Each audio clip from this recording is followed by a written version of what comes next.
Hello, my name is Mark Hunter, the Sales Hunter, and I want to talk to you right now about, do you have a hunter mindset? Now, stop and ask yourself this question. You're in sales. That means your objective is to close sales. The question I ask is, what type of sales are you closing? I see too many salespeople, what they do is they just simply take orders. They wait for the business to come to them. What I want to do is I want to show you what I call the 7 C's of having a hunter mindset. It all begins with prospecting. Because really, if you're truly doing your job, you don't have anything to close until you first prospect. What I'm going to do is I'm going to walk you through a series of 8 sessions here. This is the first session where I'm going to lay out to you the 7 C's. The 7 C's. And these are all absolutely critical because think about this. If you were making a cake, but you left out a critical ingredient, would the cake turn out? No, it would not. If you were throwing a dinner party and you said, you know what, we're not going to bother to have any food, would it be a dinner party? No, it would just be a party. You see, you have to have every component to make it happen. And that's the key around sales. A hunter mindset means that you have mastered all 7 of these. And what I've done is I framed up to where they all start with the letter C. And I do this very intentionally so you can remember them, so you can focus in on them. Let's walk through the 7 C's. And in subsequent weeks, I'll unpack each one of the C's and share with you a lot of insight. First one, clarity. You see, you have to have clarity as to what it is that you're selling. Do you have clarity around your value prop? And is your value prop truly outcome focused, or is it just, feature driven? And do you have clarity around who your ideal customer is? You see, if you don't have clarity around who your customer is and what you sell and why you sell, everything else is totally irrelevant. Second C, credibility.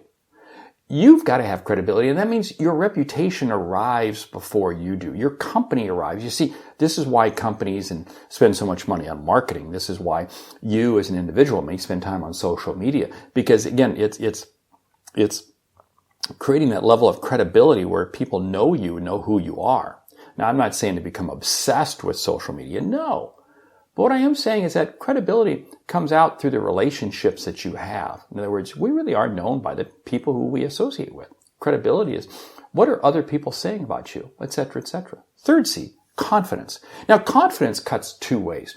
Confidence is not just you being confident, but the customer being confident. Let me unpack this a little bit. Now, first of all, confidence is not to be confused with having an ego. No, I don't want you to have an ego. What I want you to do is I want you to be confident about your ability to dialogue with the customer. I want you to be confident in your ability to be able to help the customer see and achieve what they didn't think was possible.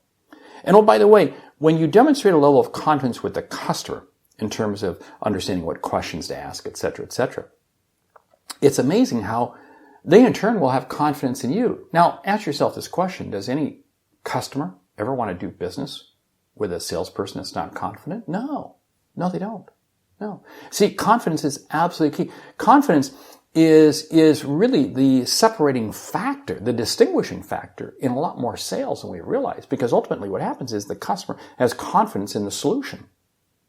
If they don't have confidence in the solution, they're certainly not going to pay a price. They're certainly not going to pay a premium price. So if you ever want to expect to make profit, confidence has to be a key critical aspect.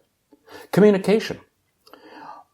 Communication, think about this. Everything we do is around communication, but what does your communication look like? Is every message you send a doctoral thesis? No, that doesn't work. You see, we have to communicate at the level and at the tempo that the customer is looking for. That means we also have to use different communication types. In other words, we may prefer email. They may prefer the phone call. They may prefer text messaging. We may prefer something else. We have to become masters in each one of them.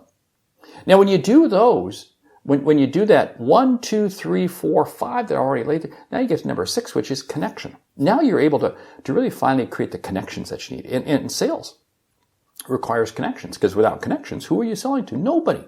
You see, here's the whole thing. Connection really comes down to what's your prospecting process look like.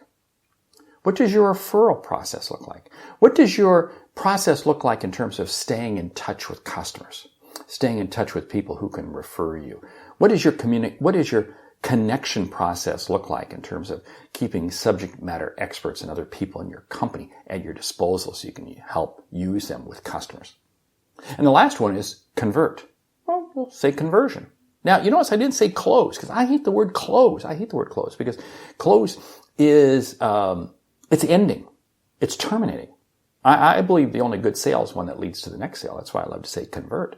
My objective is to convert you into a raving fan. I want to convert you into where not only am I helping you solve this problem, I'm helping you achieve this outcome, but I'm truly converting you to where now you'll buy even more from me. You'll refer me. Okay, so what I've done here is I've laid out for you the 7 C's around a hunter mindset. I'm going to challenge you. Over the next 7 weeks, we're going to unpack each one. And I want you to be looking at how you can master each one. Hey, I'm Mark Hunter, the Sales Hunter. Great selling.